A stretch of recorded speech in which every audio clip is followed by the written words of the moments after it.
Hi friends, అందరికీ నమస్కారం అండి. ఈరోజు స్పెషల్ రెసిపీ అయితే సండే కదా, నమ్మనాలిక లేదంటే మనం కిల్లి అని కూడా అంటారు చాలా ఏరియాలో.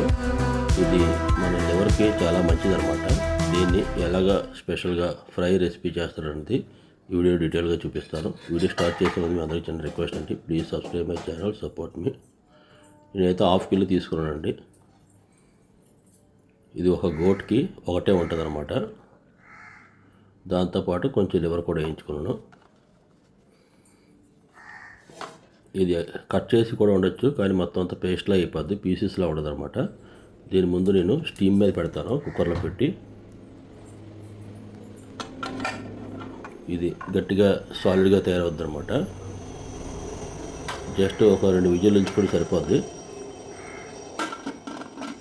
కుక్కర్ మూత పెట్టుకొని ఒక 2 విజిల్స్ ఉంచి మళ్ళీ మనం స్టార్ట్ చేద్దాం. Almost 2 whistles వచ్చేసాయండి.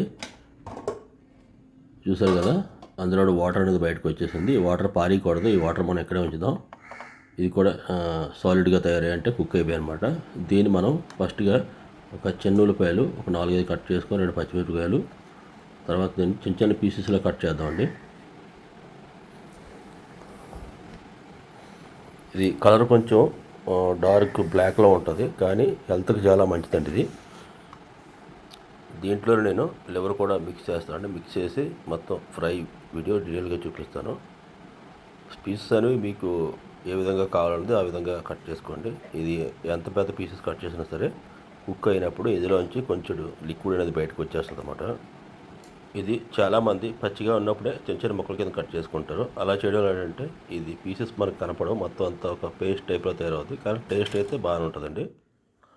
ఫస్ట్గా మనం పెనం హీట్ చేసుకొని ఇందులో నేను గ్రౌండ్ నట్ ఆయిల్ వాడుతున్నాను అనమాట.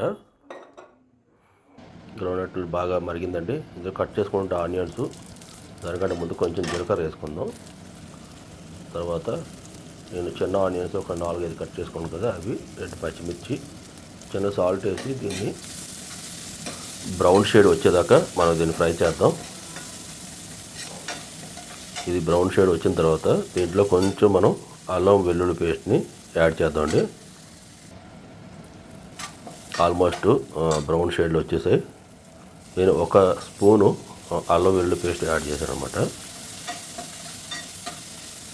నేను వాడుతుంది ఇది ట్రైప్లే. దీని వీడియో కూడా నా ఛానల్లో ఉంటుందండి, ఇంట్రెస్ట్ ఉంటే కనుక చూడవచ్చు. లింక్ డిస్క్రిప్షన్లో ఇస్తాను. చాలా బాగుంటాయి అన్నమాట. చూసారు కదా, ఇది పీసెస్లా వచ్చాయన్నమాట. ఇప్పుడు దీన్ని ఇదే అల్లం వెల్లుల్లి పేస్ట్ ఉల్లిపాయలు ఫ్రై అవుతున్నాయి కంటే అందులో కొంచెం ఫ్రై చేద్దాం. లైట్గా కొంచెం సాల్ట్ కూడా యాడ్ చేద్దాం. మీరు ఇదే విధంగా కూడా ఫ్రై చేసి మసాలా వేసుకొని తినొచ్చండి. నేను ఇందులో నుంచి కొంచెం వాటర్ వచ్చింది కదా, అది కొంచెం కూడా యాడ్ చేసి తర్వాత మీకు చూపిస్తాను ఎలా అవుతుందని.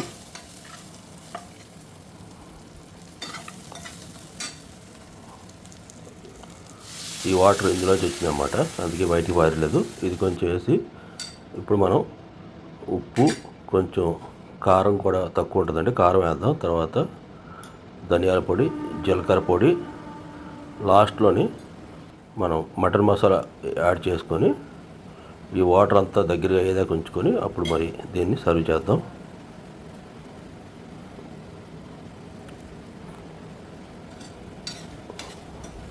జస్ట్ ఈ మసాలాలు అన్నీ వేసిన తర్వాత ఒక 2-3 మినిట్స్ హై ఫ్లేమ్లోని వాటర్ అంతా దగ్గరికి వచ్చేదాకా ఫ్రై చేద్దాం.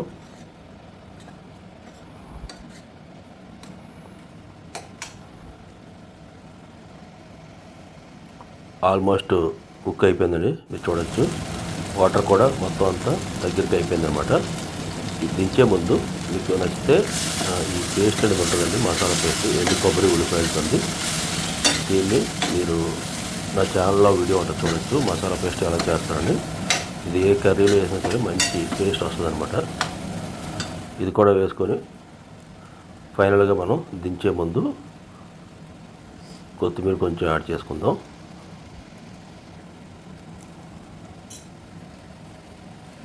అంతేనండి, సింపుల్గా కిల్లి లేదంటే నమ్మనాలిక ఎలా రెసిపీ అనే విధానం అన్నమాట ఇది. ఒకసారి మీ పీసెస్ కూడా చూపిస్తాను ఏ విధంగా కుక్ అయిన తర్వాత ఉంటుందని. నేనైతే రైస్తోనే సర్వ్ చేస్తున్నాను.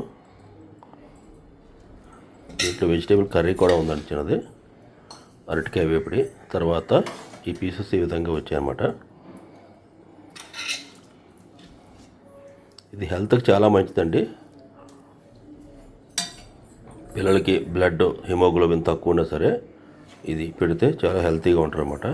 దీన్ని పాలకూర పప్పుతో నేను సర్వ్ చేశాను అన్నమాట. ఎందుకంటే ఇది ఫ్రై కదా, దీంతోపాటు పప్పుతో కలుపుకొని ఇది నంచుకుంటే చాలా బాగుంటుంది. ఈ విధంగా పీసెస్ కింద వచ్చిందన్నమాట. ఈ రెసిపీ ఎలా ఉంది కింద కామెంట్ చేయండి. Please subscribe my channel, support me. Thank you.